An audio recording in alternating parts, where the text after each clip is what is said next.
Betty Confetti, and today I wanted to talk about deep fakes.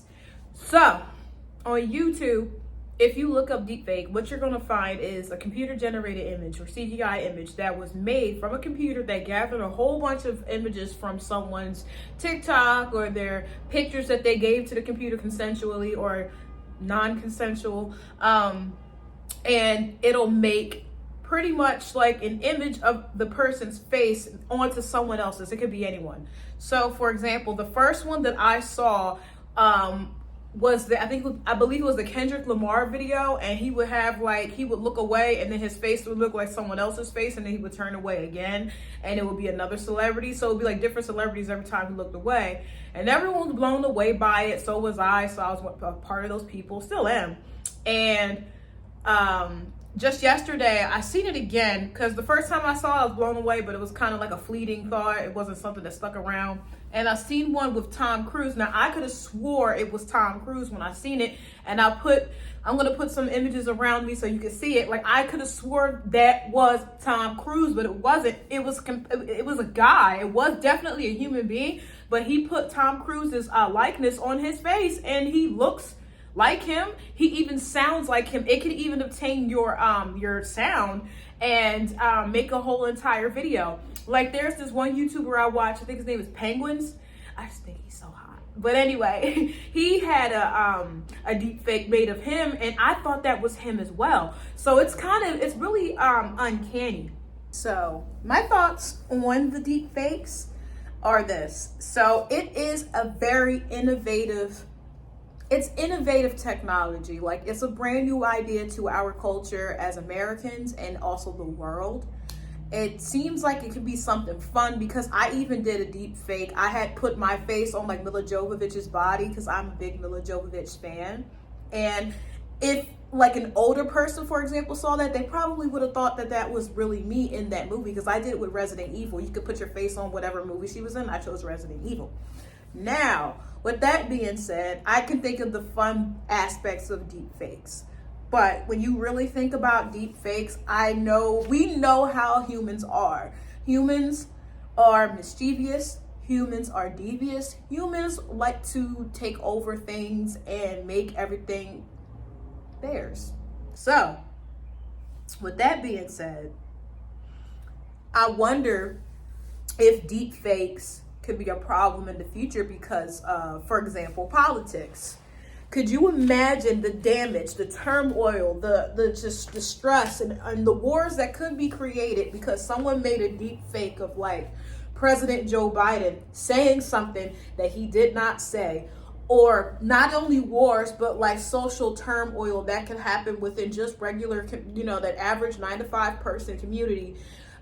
Someone makes a video and older people see it thinking it's him, and it's not him, because they can't differentiate between a real person and the CGI or the deep fake, and they're believing that he said something he didn't say.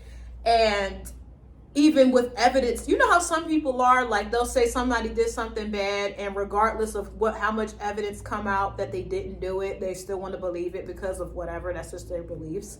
So that could be damaging with deep fakes. Also, and I have to throw this in here, I do not subscribe to either the Republican or the Democrat Party, but I just had to use it as an example. So for any politician, this can be very frightening, especially if they're like trying to run. When they're in the midterms and they start running and they start having those advertisements and showing this and showing that, people can use that against them, those deep fakes, and try to make it seem like they did something they didn't do. So that's another thing to think about as well. Not only could it affect politics, but it could also affect like other people that might have a little bit of status. Like, for example, like celebrities could be you could put a celebrity's face on someone that's doing an adult film, and you could pretend that is them. Then you can also take their faces and do the same thing you could with a politician, like make them say something they didn't really say, have them look bad. Especially if someone doesn't like that person, they can make them say something they didn't really say, or if they have a belief about them, they can just do whatever. And for the average person as well, like let's say you're a business owner and someone doesn't like you for whatever reason, right? People could take your image make a video, like I said, send it out to people in the community, or older people, I should say, and those who are my age and younger that probably don't know how to differentiate or just don't care. Send it out to them and have you say something you never said. Imagine how disheartening that would be for you to like see a video of you and you never said any of that, and no one's gonna believe you because they're like, oh well, you're right there saying it, it's on camera, blah blah blah blah blah, that has to be you. No, it doesn't have to. Technology is wild. Technology is scary. It's advancing constantly every single day. So yeah, it's a great thing. It's fun, but it's also very frightening. It's also scary because this can go in any direction, and you know it's probably gonna go south because people love to use things like this as a weapon to gain power, to get what they want, etc., etc. So you know how it is. Human beings, they suck. But these deep fakes, every so often, like, they get better and better and better.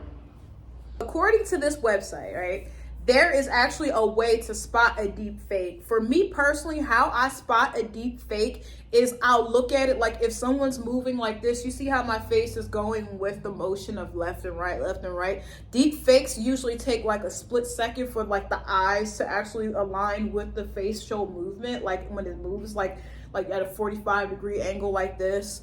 So that's one way, because you'll see a little bit of a lag. So this website goes into a little bit more detail, and I'm gonna put the image right here so you guys can follow along with me. So how to spot a deep fake. Pay attention to the face. High-end deep fake manipulation are almost always facial transformations. So I guess there's other ways of deep faking something. Ooh, this is getting good. Pay attention to the cheeks and forehead. Does the skin appear too smooth or too wrinkly? Yeah, because it does seem like really like flawless. Like they won't even have, like I have like bags under my eyes. Like they don't even have bags full of dark circles. They won't even have that. They won't even have lines right here, and they'll be like somebody that's 50 years old. Like definitely had that at that age. Pay attention to the eyes and the eyebrows. Do shadows appear in places that you would expect? Deepfakes often fail to fully represent the natural physics of a scene. Pay attention to the glasses. Is there any glare? Is there too much glare? Does the angle of the glare change when the person moves? Once again, deepfakes often fail to fully represent the natural physics of lighting. Pay attention to the facial hair or lack thereof. Does this facial hair look real? Deepfakes might add or remove mustache, sideburns, or beard. But deepfakes often fail to make facial hair transformation fully natural. And then you have to pay attention to the moles. They look real, or the blinking, because sometimes the blinking, it's in that uncanny valley. Like if you are an artist or if you work with computers, you know the uncanny valley. And I'll put what uncanny valley is right here. It gets really strange looking.